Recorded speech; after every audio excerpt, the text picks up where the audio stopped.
Hey everybody, and welcome back to the channel. Today I'm very excited to be reviewing the new ISS bundle for Infinity N5. This review is going to be in two parts.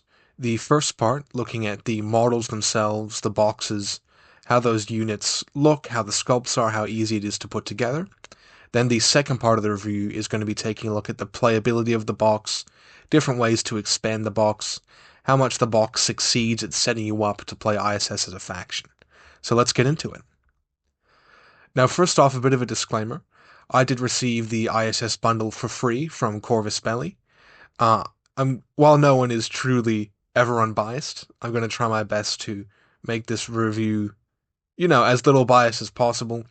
I thank CB a lot for sending me this, and I'm very excited to do that review, but I'm not going to let that cloud my judgment or affect any scores I'm going to give.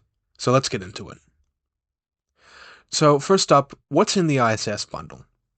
You've got three boxes here: the Imperial Service Action Pack, the Longwang TAG Police, and the Dragon Lord. So first up in the Action Pack, you're getting 3 Celestial Guard, 1 Bayara Palace Guard, a Koga Ninja, a Wu Ming, a Pheasant Rank, a Crane Rank, and the Jin Yao Drop Unit, which all up is 9 models. The Longwang box just comes with the Longwang itself, who's an S6 tag, and that's 1 model individually. And then finally, the Dragon Lord, who's both a HVT and a model with a profile, comes in his own little box and is just 1 unit as well, giving you a grand total of 11 models. Now, without further ado, let's check the box out. Talking about the construction of the models, most of the models' construction was very easy, and most came in about 4 parts. Most units wielding guns were in 4 parts where they'd have the torso, 1 arm, and a gun arm, and then maybe an extra piece somewhere, maybe not, where usually the arm holding the gun would slot in somewhere, and the other arm would meet from the shoulder to the hand. I don't mind this as a way to set up models for construction. It can be a bit fiddly kind of getting that in there, but the slots were really nice and obvious, and, were usually supported by other structures, which was really good too. There were 2 units I did have a bit of trouble with, which were the Koga Ninja and the Jin Yao drop suit. The Koga Ninja had a couple of awkward bits where it was hard to fit the arms in, kind of under the cloak and the connecting points there. I did result in using the little bit of tissue paper trick, which some of you may know, but it was generally a bit of a hard model to make stick. Could have also been the glue, though I'm not sure. Now, the Jin Yao, it was a challenging build, but not as challenging as you might think. Once you understand how the model goes together, it's pretty simple. But again, did take some time to stick, did take a bit of time to figure out how it goes together. But other than that, yeah, the building process was really great. Looking now at the Celestial Guard units, I really like these guys. As line troop, they've got a very unique look and kind of have an almost Batman sort of cowl going. One detail I really liked, you can see on the back there, is they all have a nightstick as their melee weapon, which I really liked. Also, I'm traditionally not a huge fan of the Yu Jing combi rifle, but I think the design really worked with these units here. You can see me rotating the other one. You can see that really cool nightstick there as well. Uh, might have to do a bit of extra cleanup there. That's okay. But yeah, generally, in terms of making, a very elite line troop and a line troop that has that elite vibe to it, I think they really succeeded here. Really, really cool models. Like them a lot. Next up, the Wu Ming. This guy was just a chunk of metal, but a really, really great unit. Feels tough, feels strong.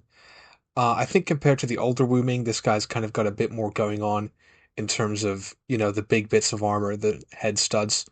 Really interestingly, I think this one is the SMG uh, emitter profile, where you can kind of see the end of the SMG there has that little nub, which is really cool. So yeah, really great model. Wish there was more, but yeah, like the Wu Ming quite a bit. Next up, the Koga Ninja, probably one of my favorite sculpts from the whole thing. And one thing we didn't really get to see much of in the promotional material was the back of the model here, with this really cool sword, this kind of big quiver full of arrows, and of course the front of the model's great. I really like how they've done the fabric kind of mixed in with the metal and other more sci-fi elements. Really enjoy it. The hat, it's very iconic, makes him stand out from the other ninjas, all while keeping a very cool pose. And yeah, lovely, lovely model. Maybe my favorite in the box, if it wasn't for the Byra Guard and the Jin Yao drop unit. Super cool sculpt, even if he was a bit of a pain to put together. Next up, the Pheasant rank. You might not guess it, but he was next to the Wu Ming, maybe one of the heavier models in the box. That big cloak he's got going on, it's one big chunk of metal. But it's a great model. You can see the fabrics there on the shoulders, the fabrics here on the back looking really nice. Got that nightstick as well, which I'm a huge fan of. The Red Fury looks pretty menacing, even if it's not the one you'll be running most of the time. But what I really enjoy about this model is how he's kind of continuing that Celestial Guard uh, design with the kind of head cowl helmet. And you can see kind of in the evolution of these models from the Celestial Guard to the Crane rank, they're keeping these visual motifs, which fits in with the lore of the faction, where they've got a very kind of strict and rigid hierarchy in the units, and what kind of power they have internally with kind of government and things like that. See, I really like the Crane rank agent. Not a huge fan of the gun. I mean, the Red Fury, it's just not a profile you're going to take very much, but yeah, I really like the unit. Love the fabrics and love how they're keeping the design of the cowl. Very Batman-like. Next up, the Crane rank. This guy's a really cool unit holding out that sword. Got that flow with the fabrics as well. I think overall that's one thing, the sculpts and the box really nail as a whole, is kind of mixing the fabric with the other armor elements. But this guy's fantastic. I like the helmet. It's kind of very distinct and sets him out from the rest of the bunch. And yeah, look, pointing at the sword, it's very cool. The machine gun looks great. Very, very nice model.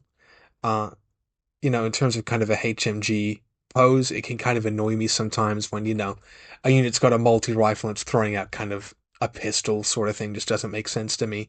But I like the pose, kind of very imposing challenge with that heavy machine gun. So really cool sculpt. Next up, maybe one of the stars of the show, the Jin Yao drop unit. It's a very, very unique remote, kind of in its almost kind of chicken design where it's got that underslung sort of arms going on with those legs. Remind a lot of people of the old Hak Islam remotes.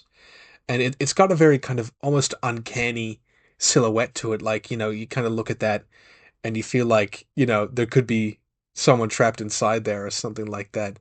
But it's a very cool sculpt, really pushing the limits of what you can really do with an S2 model, which I really enjoy personally. Might be a bit of a nightmare to sort of, put in your minis case or whatever, but it's a fantastic sculpt. A lot of kind of dynamic positioning, even in a unit that's not moving as such, or as much movement in its sculpt. But it's a great unit. You really like it a lot. I just think that it's kind of an uncanny, almost humanness and kind of like that kind of human torso they've got going with the arms underslung, then leading into that kind of robotic head and legs. Reminds me a bit of GLaDOS in a way. Really cool sculpt. And here we've got the Byra Palace Guard sculpt with just kind of the human model. Didn't manage to focus on him. What a legend. It's still very new to the camera and all that sort of thing. But he's a great model. Again, the fabric kind of going down is really nice. He's got a very distinct helmet you might get a good glimpse of here that kind of maintains that um, fabric element as well. Looks really cool with the flamethrower and the gun kind of in the one. I think, obviously the little dragon guy is the most attractive for a lot of people out of the sculpt, but I quite like the actual unit itself as well. Looks very distinct while keeping, within the range of what you'd expect, uh, with the visual motifs kind of already presented by the box and the models. Very cool. Next up, the Dragon guy. This guy is absolutely fantastic. A whole lot more detail you can see when you've got the model in front of you.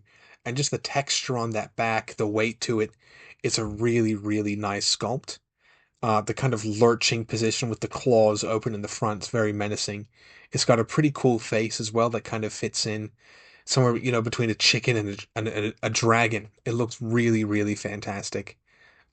Big fan of kind of the kind of fins on the arms as well, with kind of the tubes there. Just really nice bits of detail. Love this model.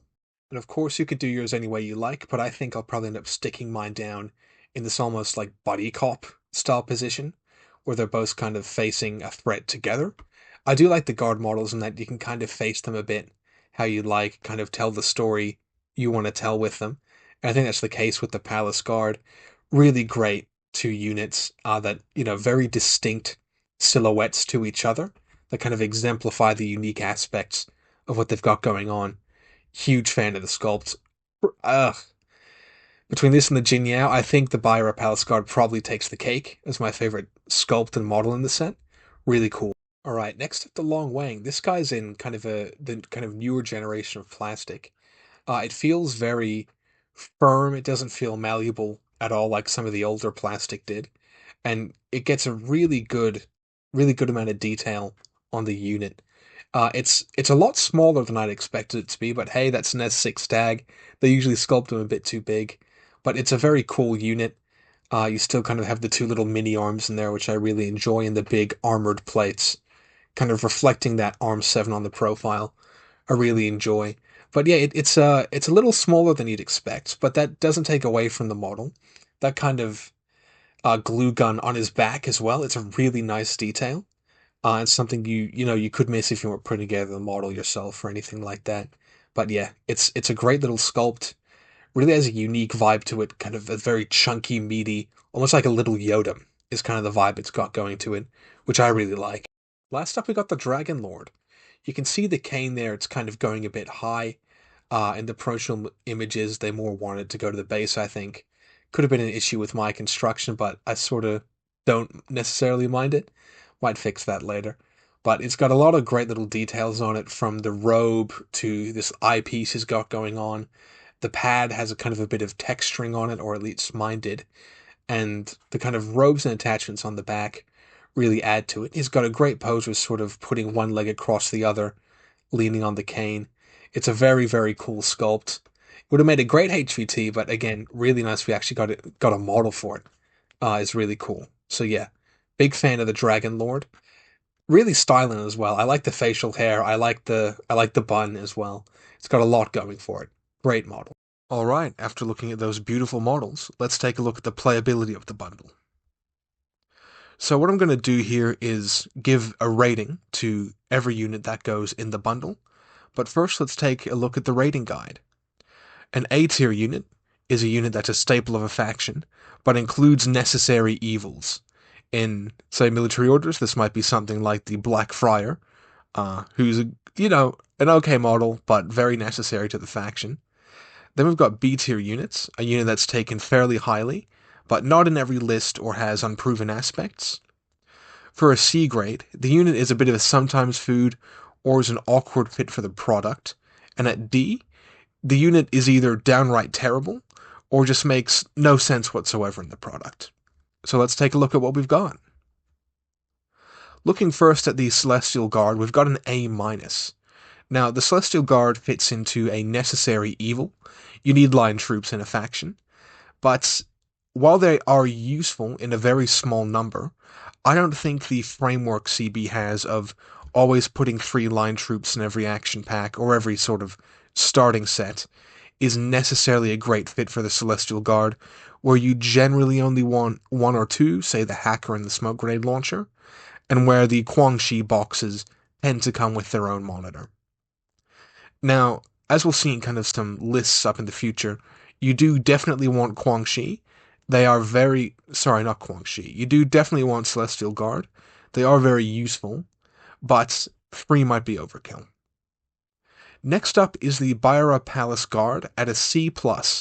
He's a very interesting defensive and anti-skirmisher unit that I think might be a little bit better than most people are giving him credit for, but it's definitely not it's very much a sometimes food. You're not necessarily going to take it in every list or every mission, but I think he's quite interesting. So while I am giving him a C grade here, just as a sometimes food, I am bumping that up to a C+, because I do think there is some potential there.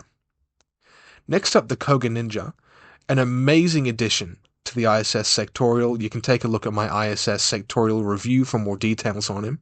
But he's an amazing unit and a great new unit, only available in the box, that can do multiple roles, from an offensive role with hacking or network projection with a deployable repeater, has some great parachutist profile, and even some really good defensively oriented profiles with an EM mine layer.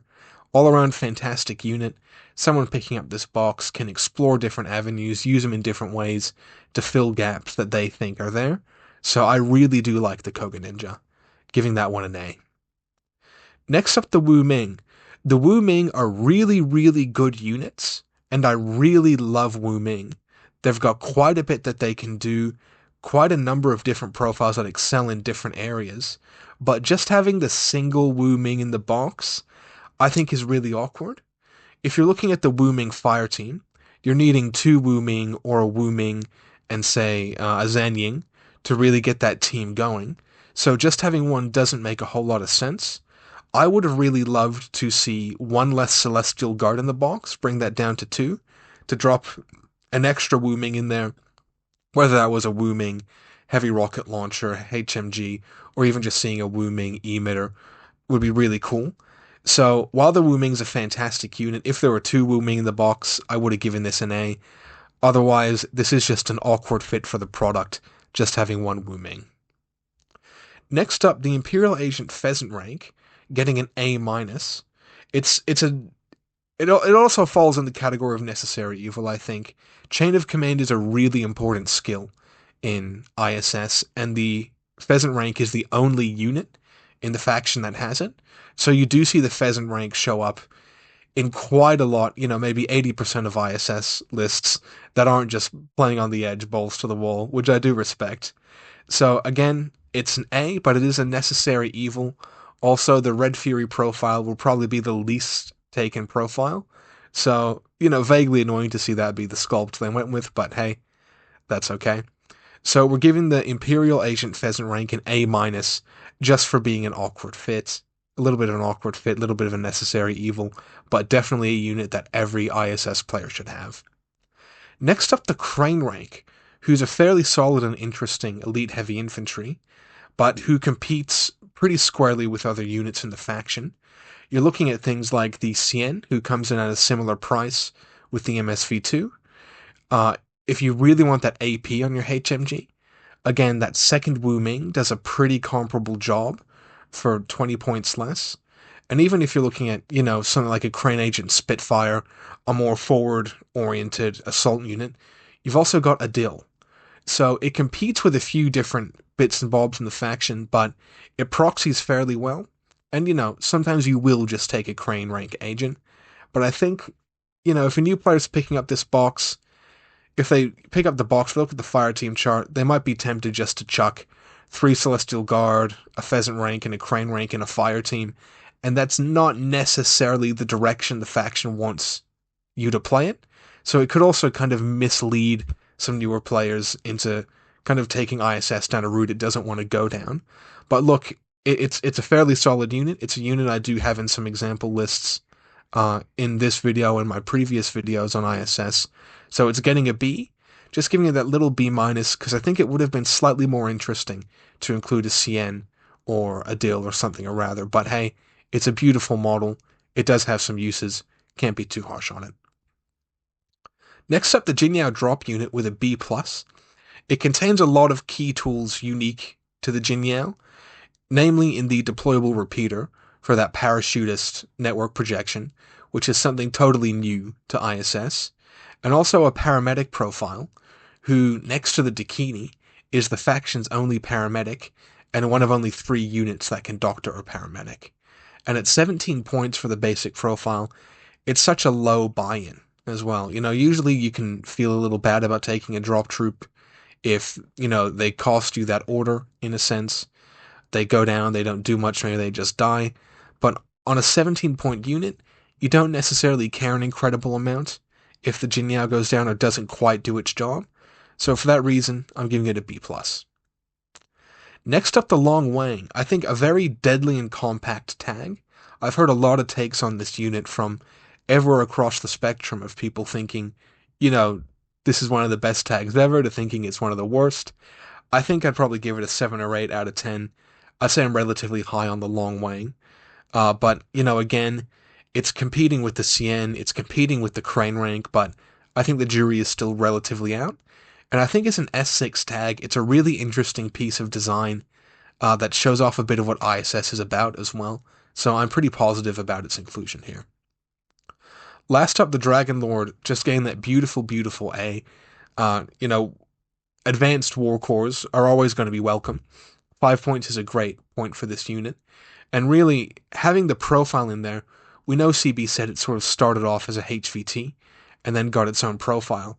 So, I'm really happy. When you're an advanced player, you end up with a lot of HVTs and that sort of thing. So, in a sense, it's kind of a bonus model in that way. So I'm actually very happy to see its inclusion. Really cool model, really cool profile. Alright, so if you've just picked up the bundle, let's have a look at what kind of lists you can make. We'll start on the left here, where we have a list to take if you don't want to proxy anything. First up, we've got the Crane Agent AP Spitfire, who's your lieutenant, grabbing that beautiful extra lieutenant order, who's your kind of forward assault there, and he's going to excel in that role. That's a cool space the Crane Agent can succeed in, and that AP Spitfire is something unique out of the bundle that the Crane Agent can bring. Next up, we've got a little core there of the Celestial Guard Multi-Marksman, just because we had the points, the Celestial Guard Hacker, who's a fantastic, fantastic model, and the Celestial Guard Smoke Grenade Launcher, and finally the Dragon Lord, who you can link up for a Burst 2 Flash Pulse and arrow. If you really want to, you can also chuck the Crane Agent in there. If you need to yank some other units into a zone, thinking Supremacy, you can move the Crane Agent linked with those other guys up into a quarter, then just let the Crane Agent run off and do its thing.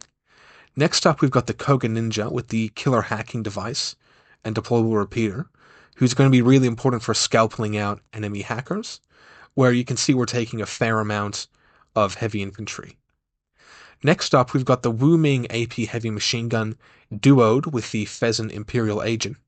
While this duo isn't giving you a link bonus, 4 dice on 13s is generally enough to punch through, and the Wu Ming can take a bit of punishment, and worst case, if he goes down, the Pheasant Doctor's there to pick him up. Then we've got the Longwang NCO, who's a great standalone unit. He's got that Specialist Buddy Bot. He's a great shooter.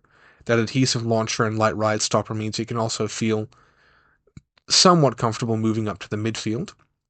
And then we've got the Bayero Mine Layer, with the Light Shotgun Heavy Flamethrower giving us some defensive value. And then Group 2, we have the Jin Yao. And it might seem like a strange inclusion to put the Jin Yao in Group 2, but the idea is when a unit in Group 1 goes out of action, you can spend a command token to put the Jin Yao in that group, and that probably coincides at a point in the game where a drop troop would be really advantageous to hit the ground running. Now if we look over to the right side, we can see a starting list if you're willing to proxy a bit. The first one is we're proxying the Crane Agent as the Sien, getting that beautiful MSV2 heavy machine gun. We've got a similar core of Celestial Guard, this time dropping the Multi-Marksman for a second Smoke Grenade Launcher, but if you wanted to, you could also just go back to that Multi-Marksman. I just don't think BS11 is going to get you very far personally, but hey, that's just me. The Koga Ninja staying the same, the Wu Ming Pheasant staying the same, and the rest of the list staying the same. So really, it's just changing up that Celestial Guard core, getting a Sien in there. Very cool stuff. And let's take a look at some expanded lists. Now, ISS is really nice, and this bundle's really great, in that it's actually incredibly easy to expand your list past this bundle, because really all you need to do is pick up a box of Guangxi, and you're set to go. We saw with the previous lists, we were already hitting, that 300-point cap pretty quickly with 11 models, but let's take a look at what we can do with some of those Guangxi. So first up, we've taken the Mine Layer Koga Ninja in the non-proxy list. Going to give you some great defensive value there, but switching up its role from the Killer Hacker that we had it at previously. We've got the Wu Ming Heavy Rocket Launcher, who can duo with that Pheasant Imperial Agent. You're not getting the burst you want out of that, but he's still a relatively tough unit who can afford to mess up. And then, of course, we've got the Crane Agent Lieutenant with the AP Spitfire. He can sort of rock around on his own, or he can go with the Wu Ming and Pheasant and make a nice little team there. We've got the Jin Yao with the Deployable Repeater, who's going to give the Pheasant Hacker a way to attack through that Deployable Repeater, and then a Monitor with some Guangxi. Group 2, we've got the Longwang NCO, a War Core, just to give us that little extra order, the Byera Palace Guard, the Celestial Guard Smoke Grenade Launcher, the Celestial Guard Hacker, and the Dragon Lord. Then if we look at the list where we're willing to proxy, we've got the Xian back, we've got 2 Wu Ming, so this would require you to pick up a second Wu Ming or just get a second HI from your collection to make a really nice Haris team, or core. Then we've got the Zan Ying hacker with Hacking Device Plus, and a Pheasant Imperial Agent killer hacker, who can either go in that core if you don't mind having your Guangxi team be free range, or it can just sit out on its own, maybe join the team at an opportune time to benefit from the Tinbot, but there's a lot of interesting stuff you can do there. Then we've got the Celestial Guard Guangxi core. One is a boarding shotgun because we had the points, and then that group 2 is very similar, picking up a Longwang pilot who you can just use your third Celestial Guard to proxy for. So speaking of those lists, let's look at some recommended buys if you're wanting to expand out from your ISS bundle. First up, a box in Guangxi, A+. It is the easiest way to get a solid 15 slot 300 point list, and it's amazing. One box, you're set to go. The box comes with 4 Guangxi, 3 or 4 Guangxi, and another Celestial Guard monitor with the smoke grenade launcher. If you're really just wanting to, make one purchase after the bundle hit the ground running, Guangxi is amazing. Second up is the Wu Ming, who, really have quite a lot to do in the faction, filling a lot of roles, especially if you're looking to go more the info war direction. And as a unit, despite how cheap they are, they're actually quite flexible with their profile selection. That emitter is really great for defensive value. That boarding shotgun Tinbot is frankly astounding. The heavy rocket launcher is super interesting, being able to engage really at any range. And the AP heavy machine gun is just such a cheap armor-piercing weapon. So the Wu Ming, really great units. Buy a box of them, they'll slot in really great into what you've got going already. Then the Dakini and Deva box is another really good pickup. They're an amazing set of units that add a lot of flexibility and, a different kind of gun in one convenient box. The Deva killer hacker or regular hacker is really fantastic, just for that immunity to isolation and no winding cap. The Spitfire MSV2 is also pretty decent as well. Then the Dakini being Mimetism gunfighters. It's really the only Mimetism gunfighters you have in the faction, so it's fairly unique there and can lead you down some interesting list paths using Evo hackers. And then finally, please just get an engineer proxy, just something to act as an engineer. You need an engineer. Alright, so let's look at the final grades for this bundle. In terms of the models and sculpts, I think I have to give them an A. They're incredibly beautiful and creative sculpts. I think the Bayada Palace Guard and the Jin Yao are going to go down as some of the all-time modern greats in terms of Corvus Belli sculpts. Just absolutely fantastic and really creative and beautiful models. And then there's actually a really cohesive unit design going from the Celestial Guard to the Crane rank, where you can really see, the visual evolution of a chain of command that fits in with the faction's lore. And I think that's incredibly cool, and it's something that Corvus Belli have really pulled off quite well, so huge hats off to them in that regard. They're getting an A for that one.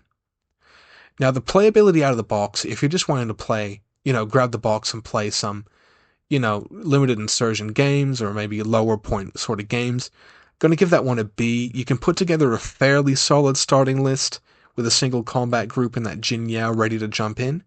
And the box does highlight ISS's, unique aspects, unique tools and ways of solving problems, but nothing mind-blowing. At the end of the day, you can't expect great results just playing it out of the box. You can't really expect that with many boxes, but I think this bundle does quite a decent job of doing that. And lastly, as a basis for starting the ISS, I'm going to give that one an A-. The Guangxi box just makes it incredibly easy to hit the ground running with one purchase after the bundle, and you can make some fairly competitive lists with a minimum expansion and proxying, so I'm going to give that one an A-. Alright, well, let's take a look at the final grade. An A-. So the good, it's a great gateway into the ISS faction with a lot of key units. It's got some really beautiful sculpts for hobbyists or anyone who just appreciates a good sculpt. It's really easy to expand out of with that Guangxi box, and it shows off what's unique about Infinity. If you're picking up something like a Pano Action Pack, that can sometimes feel like, a lot of other games where you're just standing and shooting. But with the ISS pack, you're getting a really great cross-section of what makes Infinity unique and the different ways you can approach and solve situations. So I'm a really big fan of the play design of ISS in this box at large. The bad is that the play pattern to succeed with ISS with the box may be a little bit complex and non-intuitive for new players. Would have been nice to see just a couple optimizations in the unit selection, would have potentially gone quite a long way. Maybe switching out a Celestial Guard for a second Wu Ming, maybe switching out a Crane Agent for that CN, but overall, it's a really great product. Doesn't quite get the A or the A+, with a couple of very small issues, but overall, if you're looking to start ISS as a new or enfranchised player, I'd really recommend picking this one up. It's a great bundle.